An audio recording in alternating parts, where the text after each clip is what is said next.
Good morning my dear friends, welcome to study with Mayank. मैं हूं आपका मयंक और आज ला रहा हूं मैं आपके लिए एनसीईआरटी हिस्ट्री क्लास 6 की। यहां पर आज हमारा चैप्टर नंबर 12 है, यानी कि इमारतें, चित्र तथा किताबें। इनके बारे में हम यहां पर जानेंगे। ठीक है, ये आज आपका अंतिम चैप्टर है क्लास 6 का। इसके बाद क्लास 7th और 8th में कुल मिलाकर जो है 15 चैप्टर और हैं, यानी 16 चैप्टर और हैं आपके, यानी कि आगामी 16 दिनों के अंदर अंदर आपका 6 से 8 तक का हिस्ट्री कवर हो जाएगा। तो आई होप आप लोग मुझे इसी तरह सपोर्ट करते रहेंगे तो हम जल्दी से जल्दी सारे जो सब्जेक्ट हैं वो कवर कर लेंगे। यानी आने वाले लगभग 6 से 7 महीने में अगर हम प्रॉपर वे में सारे सब्जेक्ट के नोट्स बनाएंगे तो हमें 6 महीना लगेंगे, 6 या 7 महीने लगेंगे, उसमें सारे नोट्स बन जाएंगे। तो आई होप आप मुझे सपोर्ट करेंगे। तो चलिए स्टार्ट करते हैं आज का वीडियो, देखते हैं क्या क्या नोट्स करना है यहाँ पर। ठीक है, यहाँ पर आज आपकी पहली हेडिंग है, ये हेडिंग है आपकी लौह स्तंभ। ठीक है, लौह स्तंभ के बारे में आप यहाँ पर जानेंगे। ठीक है, लौह स्तंभ जो है, यहाँ पहला पॉइंट आप नोट करेंगे लौह स्तंभ के बारे में। ये जो है यह देखिए महरौली दिल्ली में कुतुब मीनार के परिसर में खड़ा लौह स्तंभ करीब 1500 साल पुराना है। खड़ा लौह स्तंभ करीब 1500 साल पुराना है। ठीक है, पहला पॉइंट मैं रिपीट कर रहा हूं, महरौली दिल्ली में कुतुब मीनार परिसर में खड़ा लौह स्तंभ करीब 1500 साल पुराना है। ठीक है, यह पहले का है। सेकंड पॉइंट यहाँ पे आप नोट करेंगे, सेकंड पॉइंट आपको नोट करना है यहाँ पर, इसकी ऊंचाई 7.2 मीटर और वजन 3 टन से भी ज्यादा है। यानी इसकी ऊंचाई जो है वो 7.2 मीटर और वजन 3 टन से भी ज्यादा है। थर्ड पॉइंट आपको नोट करना है यहाँ पर, थर्ड पॉइंट देखिए यहाँ पर थर्ड पॉइंट नोट करना है यहाँ पर आपको, इस पर खुदे अभिलेख, यानी इस पर खुदे अभिलेख में चंद्र नाम के एक शासक का जिक्र है, जो संभवतः गुप्त वंश के थे। थर्ड पॉइंट है कि इस पर खुदे अभिलेख पर चंद्र नाम के एक शासक का जिक्र है जो संभवतः गुप्त वंश के थे। तो आपका तीसरा पॉइंट यहाँ कंप्लीट हो गया। इसी के साथ ये पॉइंट यहाँ पर, यानी कि इसके साथ ये आपका जो लौह स्तंभ है कंप्लीट हो गया। देखिए इसकी खास विशेषता क्या है, इसकी खास विशेषता ये है कि इतने वर्षों तक ये खुले में रहने के बावजूद भी इसके लोहे यानी स्तंभ पर जंग नहीं लगी है। ये सबसे बड़ी खास विशेषता है। ठीक है, तो ये यहाँ पर मैंने बता दिया लौह स्तंभ के बारे में। पूछा जाता है कि लौह स्तंभ कहाँ स्थित है। ये महरौली दिल्ली में स्थित है। किसने बनवाया था? गुप्त वंश के शासकों के द्वारा ये निर्मित है। ठीक है, तो ये पूछा जाता है, काफी बार पूछा गया है। तो लौह स्तंभ के बारे में आपने जान लिया। चलिए आगे बढ़ते हैं। देखिए अगली जो हेडिंग है आपकी, ये है स्तूप।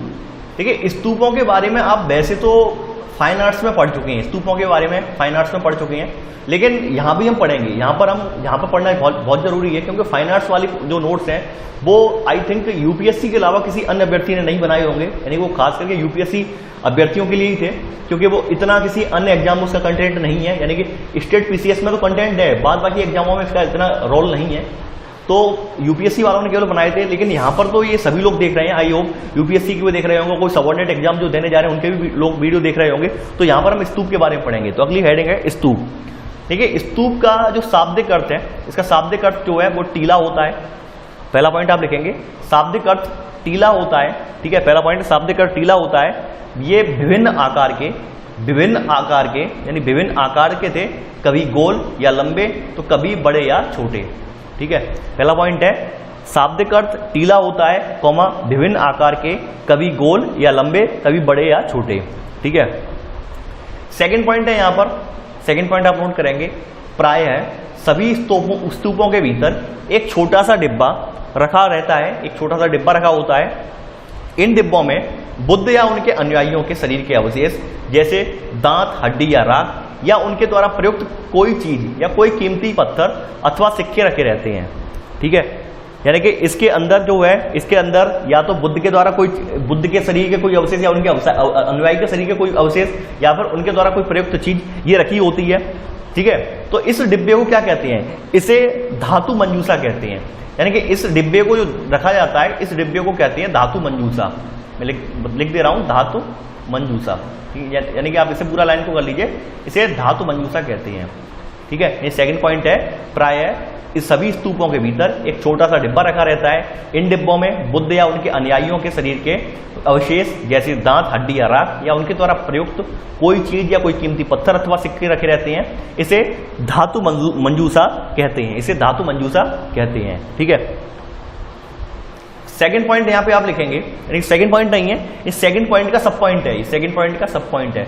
देखिए प्रारंभिक स्तूप जो होते हैं, प्रारंभिक स्तूप धातु मंजूषा के ऊपर रखा मिट्टी का टीला होता था। प्रारंभिक स्तूप जो होता था वो धातु मंजूषा के ऊपर रखा मिट्टी का टीला होता था। बाद में टीले को ईंटों से ढक दिया गया और बाद के काल में उसे गुंबदनुमा ढांचे को तरासे हुए पत्थरों से ढक दिया गया।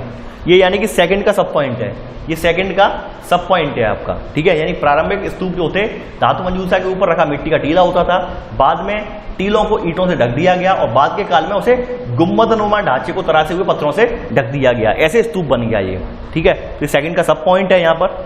देखिए अब थर्ड पॉइंट है यहाँ पर, यानी स्तूप में होता क्या क्या है। थर्ड पॉइंट है यहाँ पर, थर्ड पॉइंट आप डालेंगे प्रदक्षिणा पद, प्रदक्षिणा पथ, प्रदक्षिणा पथ में डालेंगे यहाँ पर। देखिए स्तूप के, यानी स्तूप के चारों ओर परिक्रमा करने के लिए एक वृत्ताकार पथ, ठीक है। स्तूप के चारों ओर परिक्रमा के लिए एक वृत्ताकार पथ, प्रदक्षिणा पथ में लिख लेंगे स्तूप के चारों ओर परिक्रमा करने के लिए एक वृत्ताकार पथ। चौथा पॉइंट है आपका वेदिका, चौथा पॉइंट है आपका वेदिका, जिसे रेलिंग भी कहा जाता है, वेदिका। देखिए यहां पर आप लिखेंगे प्रदक्षिणा पथ को घेरने के लिए रेलिंग, प्रदक्षिणा पथ को घेरने के लिए रेलिंग, ठीक है। यानी प्रदक्षिणा पथ को घेरने के लिए रेलिंग और वेदिक, यहाँ पे वेदिका में प्रवेश द्वार बने होते थे, ठीक है। वेदिका में प्रवेश द्वार बने होते थे, रेलिंग तथा तोरण प्राय मूर्तिकला की सुंदर कलाकृतियों से सजे होते थे, ठीक है। तो आपका चौथा पॉइंट है वेदिका में प्रदक्षिणा पथ को घेरने के लिए रेलिंग, ठीक है, विराम वेदिका में प्रवेश द्वार बने होते थे, रेलिंग तथा तोरण प्राय मूर्तिकला की सुंदर कलाकृतियों से सजे होते थे, ठीक है। रेलिंग तो आप जानते, तोरण जानते, तोरण का मतलब होता है प्रवेश द्वार, तोरण का मतलब होता है प्रवेश द्वार, ये मैं पहले ऑलरेडी बता चुका हूं, यहां भी बता रहा हूं, तोरण का मतलब होता है प्रवेश द्वार, ठीक है। तोरण माने प्रवेश द्वार होता है, ब्रैकेट में लिख लीजिए इसके आगे, तोरण के आगे प्रवेश द्वार, ठीक है।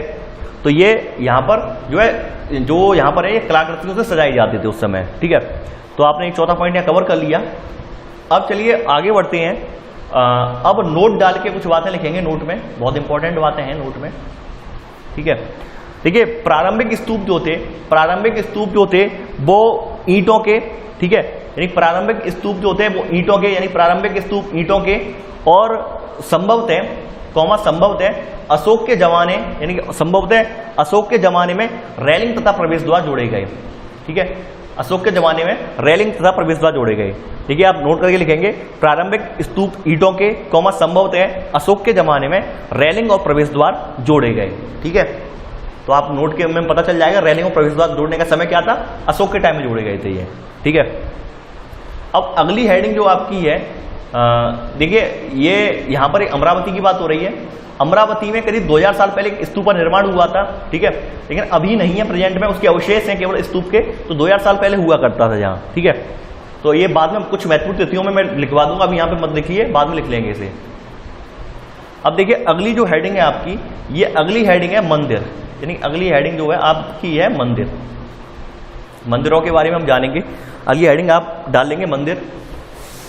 मंदिरों में लिखेंगे मंदिरों में विष्णु, शिव तथा दुर्गा जैसी देवी देवताओं की पूजा होती थी, यानी कि मंदिरों में विष्णु, शिव तथा दुर्गा जैसी देवी देवताओं की पूजा होती थी।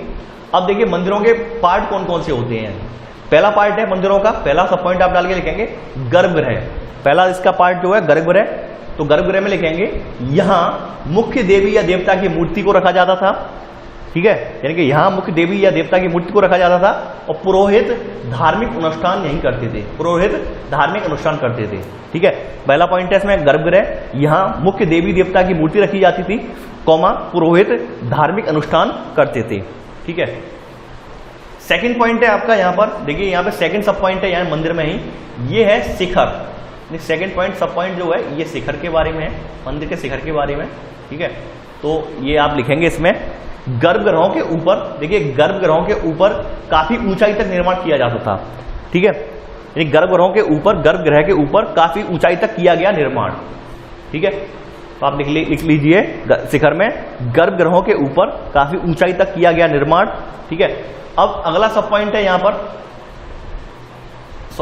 अगला सब पॉइंट है आपका मंडप, यानी कि इसके अगला जो है गर्भगृह शिखर, अब आपका है यहां पे मंडप, अगला सब पॉइंट है इसमें मंडप। मंडप में लिखेंगे, ठीक है, मंडप में लिखेंगे यह एक प्रकार का सभागार था यह एक प्रकार का सभागार होता था जहां लोग इकट्ठा होते थे। यह एक प्रकार का सभागार होता था जहां लोग इकट्ठा होते थे। ठीक है, अब नोट डाल के कुछ बातें लिखेंगे आप। ठीक है, नोट डाल के यहाँ अब नोट, इसमें नोट डाल के लिखेंगे कुछ बातें। नोट वन डाल के लिखेंगे यहाँ पे। ठीक है, देखिए उत्तर प्रदेश के भितरगांव में उत्तर प्रदेश के भितरगांव में आरंभिक मंदिर है और यह लगभग 1500 साल पहले पकी ईंट और पत्थरों से बनाया गया था। ठीक है, तो पहला यहाँ पे नोट 1 में लिखेंगे उत्तर प्रदेश के भितरगांव में आरंभिक मंदिर है और यह लगभग 1500 साल पहले पकी ईंट और पत्थर से बनाया गया था। ठीक है, अब नोट 2 है यहाँ पर। नोट 2 यानी कि नोट 1 तो आपने लिख लिया, अब नोट 2 और लिख लीजिए, नोट 2। ठीक है, इसमें लिखेंगे, देखिए इसमें आपका है एकाश्मिक मंदिर महाबलीपुरम। एकाश्मिक मंदिर महाबलीपुरम, ये नोट 2 में लिख लीजिए, एकाश्मिक मंदिर महाबलीपुरम। तो इसमें आप लिखेंगे यह मंदिर एक ही विशाल पहाड़ी को तराश कर बनाया गया है, इसलिए इन्हें एकाश्म यानी कि मोनोलिथ कहा गया है। ठीक है, तो आपने यहाँ पे नोट नंबर 2 भी लिख लिया, एकाश्मिक मंदिर महाबलीपुरम में यह मंदिर एक ही विशाल पहाड़ी को तराश कर बनाया गया है, इसलिए इन्हें एकाश्म यानी मोनोलिथ कहा गया।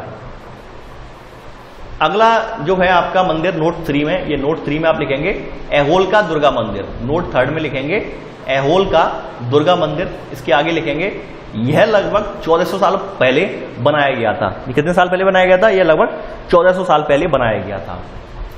चलिए आगे बढ़ते हैं। अब देखिए अगली जो हेडिंग है आपकी, ये है स्तूप तथा मंदिर किस तरह बनाए जाते थे।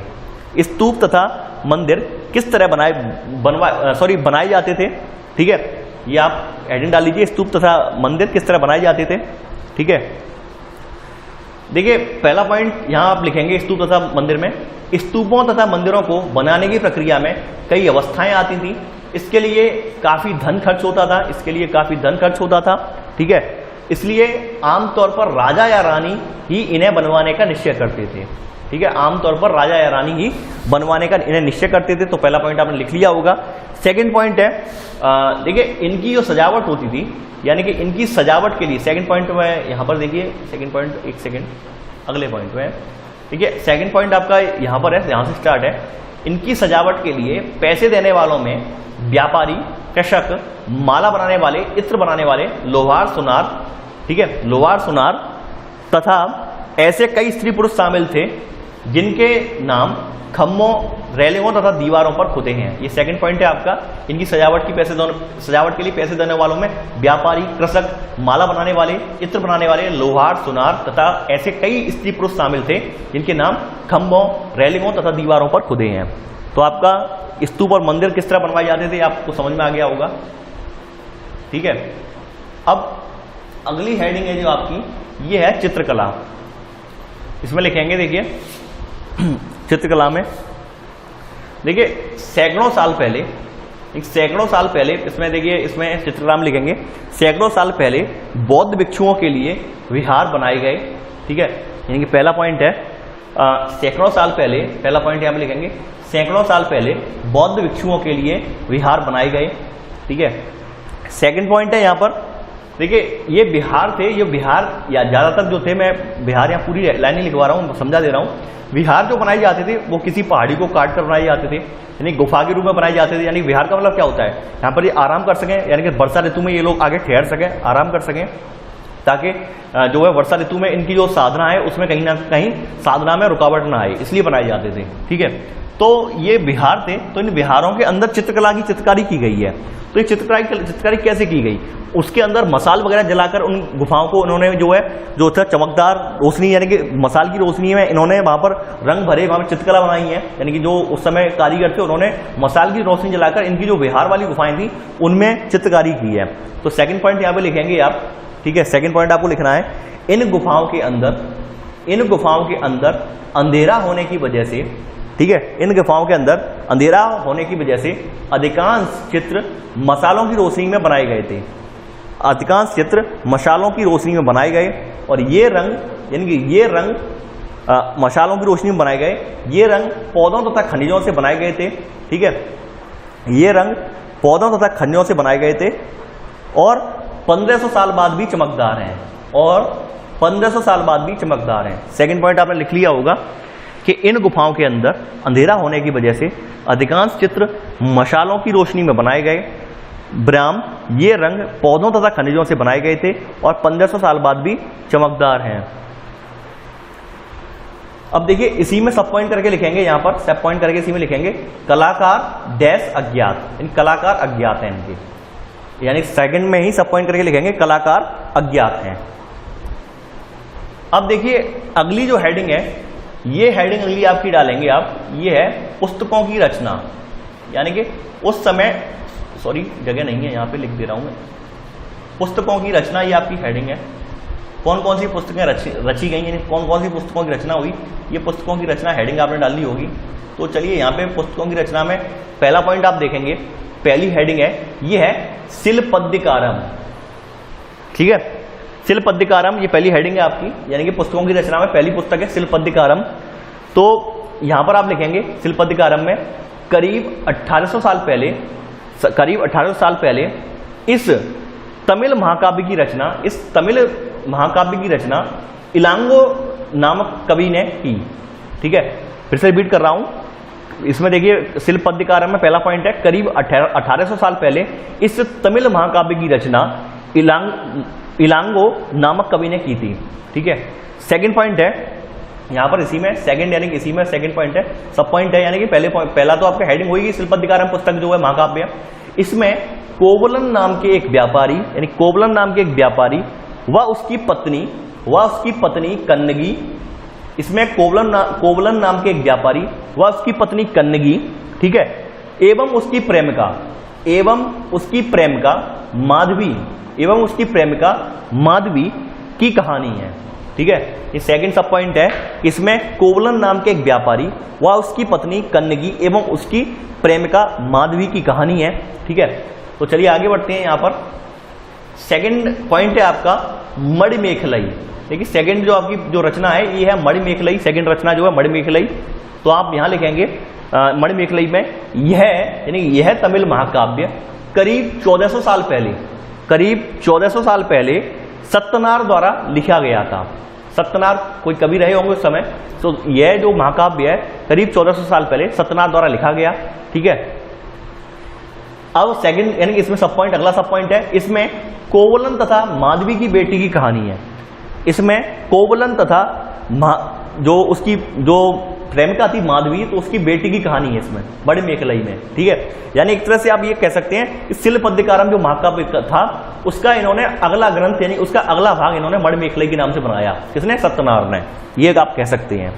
अब देखिए थर्ड जो पुस्तक है, थर्ड यहां पर थर्ड ये पॉइंट आप डालेंगे, थर्ड पुस्तक है ये है आपकी मेघदूत, मेघदूत ये अगली हेडिंग है मेघदूत। अब इसमें लिखेंगे इसकी रचना कालिदास ने की थी, ठीक है। थर्ड जो पुस्तक है मेघदूत, इसमें लिखेंगे इसकी रचना कालिदास ने की थी। चौथा यहां पे आपकी जो है, आप चौथा जो पुस्तक है, चौथा पुस्तक जो है, चौथी पुस्तक जो है वो है पुराण। चौथा पॉइंट आपने डाल लिया होगा पुराण, चौथी जो हेडिंग है इसमें पुराण है, तो पुराण में लिखेंगे, ठीक है। देखिए शाब्दिक अर्थ इसका क्या होता है पुराण का, शाब्दिक अर्थ जो है, शाब्दिक अर्थ है पुराण का, शाब्दिक अर्थ है प्राचीन, प्राचीन या पुराण, ठीक है, शाब्दिक अर्थ प्राचीन या पुराण। और इसके अलावा देखिए यहां पे पहला पॉइंट, इसमें सब पॉइंट, पहला सब पॉइंट है पुराणों में विष्णु, शिव, दुर्गा या पार्वती जैसे देवी देवताओं से जुड़ी कहानियां हैं, ठीक है। यानी कि पुराणों में विष्णु, शिव, दुर्गा या पार्वती जैसे देवी देवताओं से जुड़ी कहानियां, कौमा इनकी पूजा की विधियां हैं, कौमा पूजा की इनके पूजा की विधियां हैं, ठीक है। यानी कि आपने इसमें जो आपका सेकंड सब पॉइंट है वो आपने लिख लिया होगा कि पुराणों में विष्णु, शिव, दुर्गा या पार्वती जैसे देवी देवताओं से जुड़ी कहानियां, कौमा इनकी पूजा की विधियां दी गई हैं। थर्ड सब पॉइंट है, थर्ड सब पॉइंट है यहां पर, थर्ड सब पॉइंट है आपका यहां पर, इसके अतिरिक्त इसमें संसार की सृष्टि तथा राजाओं के बारे में भी कहानियां हैं। इसके अतिरिक्त इसके अतिरिक्त इसमें संसार की सृष्टि, इसमें संसार की सृष्टि यानी कि इनमें संसार की सृष्टि तथा राजाओं के बारे में भी कहानियां हैं। ये थर्ड सब पॉइंट है, यानी थर्ड सब पॉइंट है इसमें आपका पुराण में। चौथा पॉइंट आप यहां पे डालेंगे, जो आपका थर्ड सब पॉइंट के बाद चौथा सब पॉइंट आएगा, देखिए चौथा सब पॉइंट आपका ये वाला है, चौथा सब पॉइंट है, अधिकतर पुराण सरल संस्कृत श्लोक में लिखे गए हैं जिससे सब उन्हें सुन और समझ सकें। यानी कि अधिकतर पुराण जो है सरल संस्कृत श्लोक में लिखे गए हैं जिससे सब उन्हें सुन व समझ सकें। ठीक है, पांचवा सब पॉइंट है आपका यहाँ पर, पांचवा सब पॉइंट है स्त्रियां तथा शूद्र। स्त्रियां तथा शूद्र जिन्हें वेद पढ़ने की अनुमति नहीं थी वे भी इसे सुन सकते थे। ठीक है, यानी कि स्त्रियां तथा शूद्र जिन्हें वेद पढ़ने की अनुमति नहीं थी वो भी पुराणों को सुन सकते थे। ठीक है, अब अगला यहाँ पे छठवां सब पॉइंट है, छठवां सब पॉइंट है आपका, छठवां सब पॉइंट है कि पुराणों का पाठ पुजारी मंदिरों में किया करते थे। जो पुराणों का पाठ है ये पुजारी मंदिरों में किया करते थे। ये छठवां सब पॉइंट है, पुराणों का पाठ पुजारी मंदिरों में किया करते थे। ठीक है, अब देखिए, अब अगली जो आपकी पुस्तक है, पुराणों के बारे में आपने जान लिया। ठीक है, अगली पुस्तक है आपकी पांचवा जो हेडिंग है इसी में, यानी पुस्तकों की रचना में पांचवी हेडिंग है वो है महाभारत। महाभारत है। ठीक है, आपने लिख लिया होगा, हेडिंग डाल दी होगी। पुस्तक जो है ये है महाभारत। ठीक है, महाभारत, इसके बारे में हम जानेंगे, महाभारत के बारे में। देखिए यहां पर महाभारत का आप लिखेंगे, आप इसमें पहला पॉइंट महाभारत में पहला पॉइंट लिखेंगे यहां पर, करीब 1500 साल पहले, करीब 1500 साल पहले पुराणों तथा महाभारत यानी पुराणों तथा महाभारत महाकाव्य को, करीब 1500 साल पहले पुराणों तथा महाभारत महाकाव्य को व्यास नाम के, यानी महाभारत महाकाव्य को व्यास नाम के ऋषि ने संकलित किया था। व्यास नाम के ऋषि ने संस्कृत में संकलित किया था। व्यास नाम के ऋषि ने संस्कृत में, किसमें? संस्कृत भाषा में, इस संस्कृत भाषा में, संस्कृत में संकलित किया था। ये आप लिख लीजिए कि करीब 1500 साल पहले पुराणों और महाभारत को व्यास नाम के ऋषि ने, ठीक है, संस्कृत में संकलित किया था। सेकंड है, सेकंड पॉइंट है, देखिए यहां पे सेकंड सब पॉइंट है इसका, सेकंड सब पॉइंट है यहां पर महाभारत में ही भगवत गीता भी है। सेकंड सब पॉइंट है महाभारत में ही भगवत गीता भी है। थर्ड सब पॉइंट आपका जो है, थर्ड सब पॉइंट है यहां पर, इसमें थर्ड सब पॉइंट जो है महाभारत जो है कौरव और पांडवों के बीच युद्ध की कहानी है। महाभारत कौरव और पांडवों के बीच युद्ध की कहानी, किसके बीच? कौरव और पांडवों के बीच। ठीक है, महाभारत कौरव और पांडवों के बीच युद्ध की कहानी है। ठीक है, चौथा सब पॉइंट है, चौथा सब पॉइंट है यहां पर, चौथा सब पॉइंट आप डालेंगे युद्ध का उद्देश्य, युद्ध का उद्देश्य पुरुवंश की राजधानी हस्तिनापुर की गद्दी प्राप्त करना था। ठीक है, यानी चौथा सब पॉइंट है इसी में महाभारत में कि युद्ध का उद्देश्य पुरुवंश की राजधानी हस्तिनापुर की गद्दी प्राप्त करना था। ठीक है, तो आपने देख लिया यहां पर। अब चलिए आगे बढ़ते हैं। अब देखिए अगली जो पुस्तक है, यानी अगला जो महाकाव्य है, यानी छठवां जो हेडिंग है आपकी, ये है रामायण। ठीक है, ये है रामायण। आपने हेडिंग डाल दी रामायण के बारे में, तो चलिए अब रामायण में लिखते हैं, आप रामायण में लिखेंगे अब। ठीक है, देखिए संस्कृत रामायण के लेखक महर्षि वाल्मीकि हैं। यहाँ पे आपका पहला पॉइंट है कि संस्कृत रामायण के लेखक जो हैं, ये लिखा तो है, संस्कृत रामायण के लेखक वाल्मीकि हैं, माने जाते हैं। ठीक है, संस्कृत रामायण के लेखक, पहला पॉइंट है संस्कृत रामायण के लेखक वाल्मीकि माने जाते हैं। ठीक है, सेकंड पॉइंट है यहाँ पे, सेकंड पॉइंट देखिए मैं बोल के लिखवा रहा हूं, लिखना पड़ेगा आपको। इसमें कौशल के राजकुमार, इसमें कौशल के राजकुमार, इसमें कौशल के राजकुमार राम, ठीक है, राम पत्नी सीता, राम कौमा पत्नी सीता के अपहरण, पत्नी सीता के अपहरण ब्रैकेट में लंका के राजा रावण के द्वारा, लंका के राजा रावण द्वारा ब्रैकेट बंद के बाद लड़ाई तथा अयोध्या लौटने की कहानी है। फिर से रिपीट कर रहा हूं, सेकंड सब पॉइंट, इसमें कौशल के राजकुमार राम को पत्नी सीता के अपहरण ब्रैकेट में लंका के राजा रावण द्वारा ब्रैकेट बंद के बाद लड़ाई तथा अयोध्या लौटने की कहानी है। ठीक है, तो आपने रामायण के बारे में जान लिया। देखिए ये एक जनरल अवेयरनेस के तौर पे एनसीईआरटी में भरना, आप तो रामायण महाभारत के बारे में बहुत कुछ जानते हैं। ठीक है, तो शायद शब्दों में यहाँ पे लिख भी नहीं पाएंगे, उस पर लिखने बैठ जाए तो हमें कम से कम 1 महीना लग जाएगा रामायण और महाभारत पर लिखने ही बैठ जाए तो। अब देखिए अगली इसमें जो है, यानी कि इसमें सातवीं हेडिंग जो है, यानी कि जो आपकी जो थी पुस्तकों की रचना में सातवीं जो है, ये सातवीं हेडिंग जो है यहाँ पर वो है विज्ञान की पुस्तकें, यानी विज्ञान की पुस्तकें। ठीक है, तो यहाँ पे पहला पॉइंट लिखेंगे गणितज्ञ तथा खगोल शास्त्री आर्यभट्ट ने संस्कृत में आर्यभट्टियम नामक पुस्तक लिखी।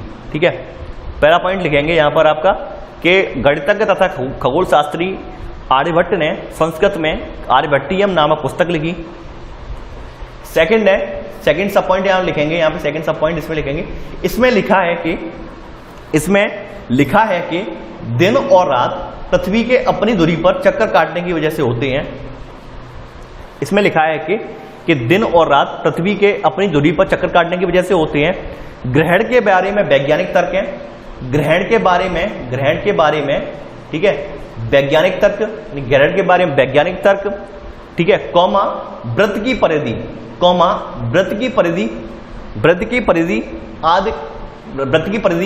का मापन आदि की विधि लिखी है। ठीक है, सेकंड सब पॉइंट में रिपीट कर रहा हूं।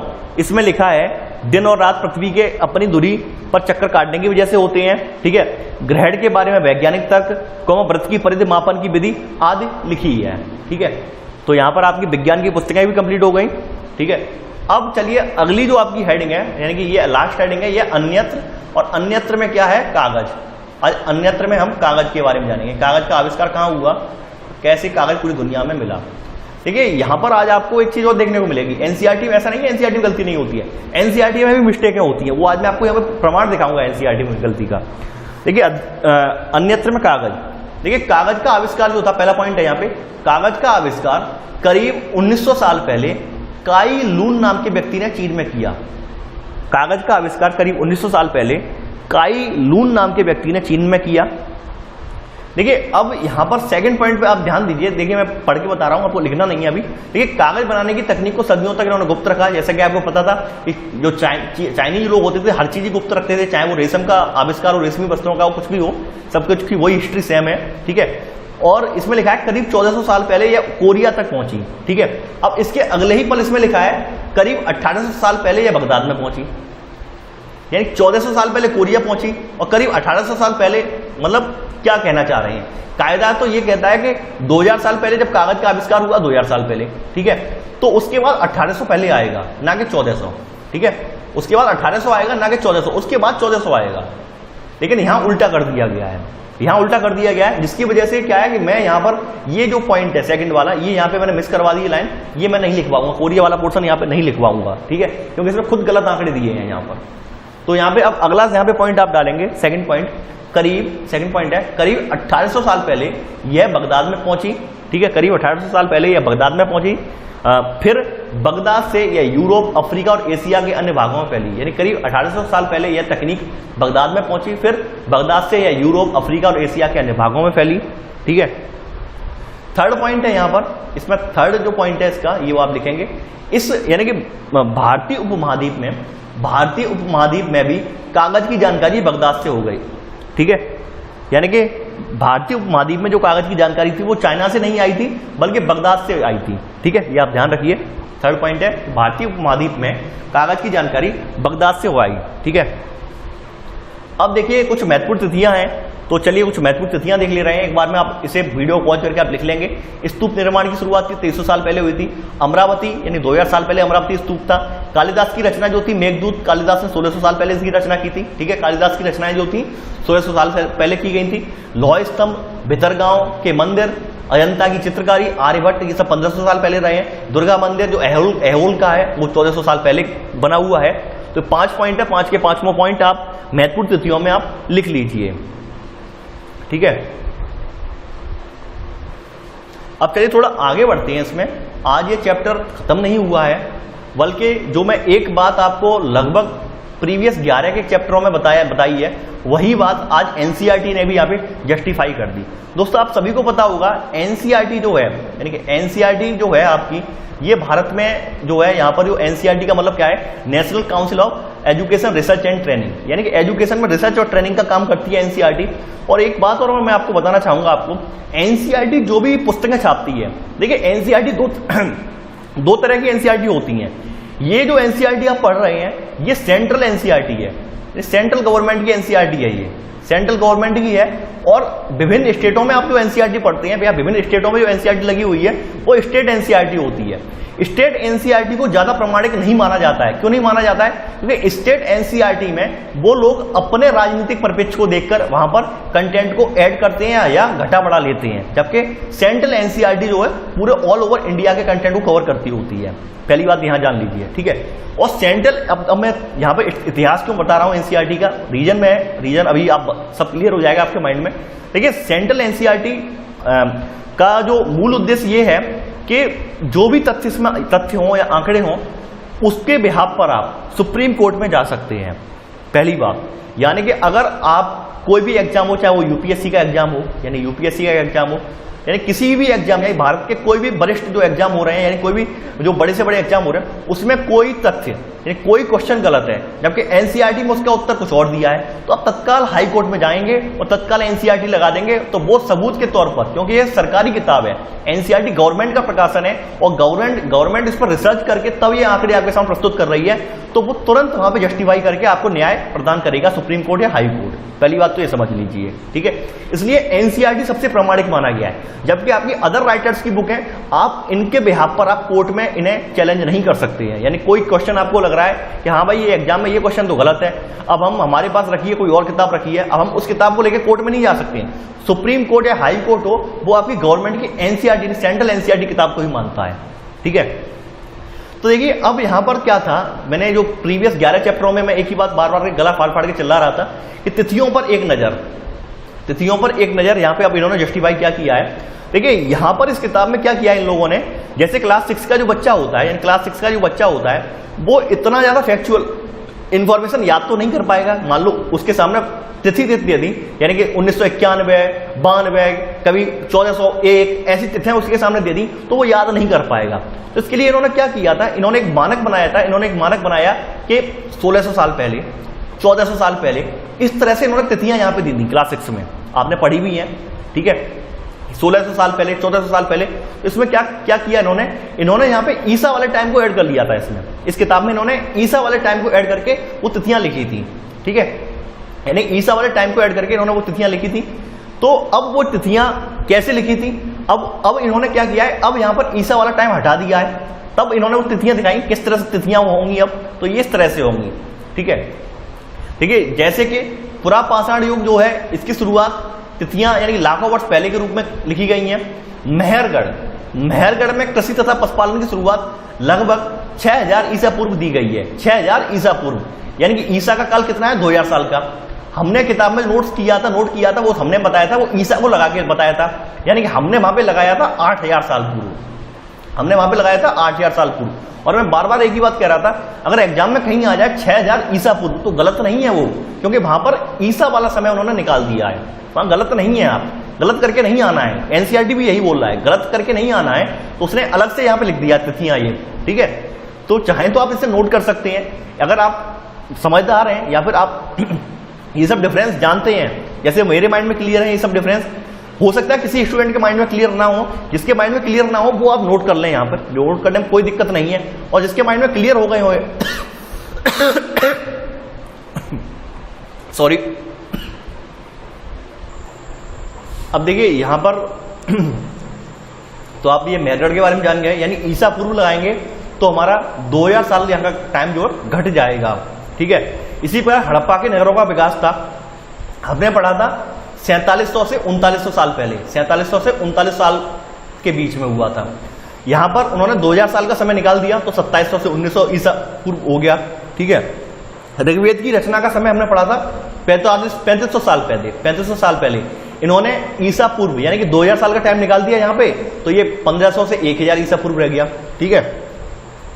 इसी प्रकार महाजनपदों, गंगा नदी के मैदानों, इन इलाकों में नगरों का विकास या उपनिषद, जैन धर्म, बौद्ध धर्म से जुड़े विचारों का उदय लगभग 500 ईसा पूर्व, हमने पढ़ा था वहां पर 2500 साल पहले, यानी कि हमने यहां पर भी 2000 साल ईसा का टाइम और 500 साल ये लगा के 2500 साल पढ़ा था, यहाँ पे ये लगभग 500 ईसा पूर्व लगा दिया इन्होंने, ठीक है। पश्चिमोत्तर में सिकंदर का आक्रमण, हमने सिकंदर का आक्रमण जो पढ़ा था पश्चिमोत्तर में, ये पढ़ा था आज से करीब 2300 साल पहले, 2300 साल पहले इन्होंने यहाँ पे डेट लिख दी, यानी एक्यूरेट डेट इन्होंने दे दी 327 से 325 ईसा पूर्व, ठीक है। चंद्रगुप्त मौर्य का राजा जो बनना था वो 321 ईसा पूर्व, यानी कि ये भी जो समय है ये वही समय है, लगभग 2300 साल पहले वाला समय। अशोक का शासनकाल, देखिए अशोक का शासनकाल जो है इस पर एक मत नहीं है, जो जहां पर इतिहासकार है एक मत नहीं है, कोई 272 से या कोई 268 मान रहा है, कोई 231 तक मान रहा है, ये एक मत नहीं है। इसका मतलब यहाँ पर ये है, इसलिए यहाँ पे एक मत नहीं दिखाया, यहाँ पे दिख रहा है बट्टे का निशान लगाया है। संगम साहित्य की रचना 300 ईसा पूर्व या 300 ईस्वी, इन लगभग 600 साल तक संगम साहित्य लिखा गया। ठीक है, कनिष्क का शासनकाल, इसके बारे में कोई प्रमाणिक ठोस जानकारी नहीं है, इसलिए यहाँ पर प्रश्नवाचक चिन्ह लगाया गया है। ठीक है, एनसीईआरटी को जस्टिफाई किया है। एनसीईआरटी ने जस्टिफाई करने का रीजन ये है कि आगामी भविष्य में अगर कहीं गलती होती है या फिर कोई बंदा हाई कोर्ट या सुप्रीम कोर्ट में जाता है इसके बिहाफ पर कि ये क्वेश्चन इसका आंसर हमने ये पढ़ा है और ये एनसीईआरटी गलत नहीं लिखा है। एनसीईआरटी इसी वजह से जो आंकड़े हैं वो उसके समतुल्य यानी पैरेलल में आंकड़े देती है। जैसे अशोक का शासनकाल है, अब अशोक का शासनकाल हो या सिकंदर का आक्रमण हो तो इसके बारे में उन्होंने लिख दिया 2300 साल पहले। अब 2300 साल पहले का समय में हो सकता है कि जो है वहां पर 2300 साल पहले यानी 100 साल के भीतर 2300 साल का मतलब ये हो गया 100 साल के भीतर कोई भी डेट हो वो 2300 साल पहले में ऐड हो जाएगी वहां पर। ठीक है, लेकिन एक्यूरेट डेट उन्होंने यहाँ पे नहीं बताई। ठीक है, ये ना बताने का रीजन यही था कि बाय द वे कोई अगर मिस्टेक होती है, क्योंकि एक्यूरेट आंकड़े तो नहीं है, मतलब एनसीईआरटी ने जो रिसर्च किया, एनसीईआरटी की रिकॉर्ड रिसर्च के मुताबिक एक्यूरेट आंकड़े नहीं है, केवल कार्बन डेटिंग के अकॉर्डिंग हम लोगों ने उनके साम्राज्य का पता लगाया है कि ये साम्राज्य इतने समय पुराना है, या उनके अभिलेखों से पता चलता है इतना पुराना है। कोई एक्यूरेट टाइम नहीं है कि हाँ भाई ये एक्यूरेट डेट का ही है। ठीक है, यही रीजन है कि एनसीईआरटी वाले हमेशा इस तरह से डेट देती हैं कि 2300 साल पहले, 2400 साल पहले, या फिर एक पहली सदी में, दूसरी सदी में, तीसरी सदी में। ठीक है, इस तरह से डेट देते हैं लोग। तो इसी तरह से गुप्त साम्राज्य की स्थापना जो थी लगभग 320 ईस्वी में, यानी कि जो 320 ईस्वी का मतलब क्या हो गया। देखिए एक बात और मैं बताना चाहूंगा, जो आप जानते होंगे पहली शताब्दी का समय कौन सा बोला जाएगा। पहली शताब्दी का समय जो बोला जाएगा वो 0 से लेकर 99 साल तक का 99 साल तक का समय जो बोला जाएगा वो पहली शताब्दी का समय होगा। ठीक है, अब 100 से लेकर जो 200, 100 से लेकर 200 के बीच में समय जो आ गया वो दूसरी शताब्दी का समय बोला जाएगा, यानी कि एक कम हो जाएगा यहाँ पे। अब जैसे 320 ईस्वी है, ये चौथी शताब्दी बोली जाएगी, चौथी शताब्दी की डेट बोली जाएगी, चौथी शताब्दी की डेट बोली जाएगी है। ठीक है, बल्लभिकी परिषद में जैन साहित्य का संकलन लगभग 512 या 521 ईस्वी में हुआ। ठीक है, हर्षवर्धन का शासन 606 से 647 ईस्वी तक रहा है। चीनी यात्री स्वयं तसांग भारत आगमन इसका जो हुआ है वो 630 से 644 ईस्वी तक हुआ है। पुलकेशन द्वितीय का शासन जो रहा है 609 से 642 ईस्वी तक रहा है। ठीक है, देखिए यहां पर इन्होंने जस्टिफाई भी किया है यहाँ पर कि कुछ घटनाओं के लिए, जैसे कि अशोक के शासन की शुरुआत की तिथि के रूप में तुम्हें एक से अधिक तिथियां देखने को मिल सकती हैं। ऐसा इसलिए है क्योंकि इतिहासकार इस बात पर एकमत ही नहीं हो पाए कि सही तिथि क्या है, और प्रश्नवाचक चिन्ह के साथ दी गई तिथियां इस बात का संकेत करती हैं कि यह तिथियां निश्चित नहीं है। मैंने आपको सब कुछ जो एनसीईआरटी ने जस्टिफाई किया है इस बुक के एंड में वो मैंने आपको यहाँ पे क्लियर कर दिया है माइंड में। इसके अलावा देखिए मेरी तबीयत ठीक नहीं है इसलिए मैं ज्यादा डिस्क्राइब नहीं कर पा रहा हूँ आपको, तो हम इस वीडियो को यहीं पे विराम दे रहे हैं। अगली वीडियो में जो इन्फॉर्मेशन होगी मैं अगली वीडियो में दूंगा, इन क्लास 7 की वीडियो में दूंगा। इस वीडियो का जो टेस्ट सीरीज है वो आपको यहाँ पर आई बटन में भी मिल जाएगा, टेस्ट सीरीज इस वीडियो का। इसके अलावा नीचे डिस्क्रिप्शन बॉक्स में भी मिल जाएगा। ठीक है, तो आई होप आप लोग अच्छे से नोट्स बना रहे होंगे। तो आज के लिए बस नहीं, थैंक्स फॉर वॉचिंग, जय हिंद।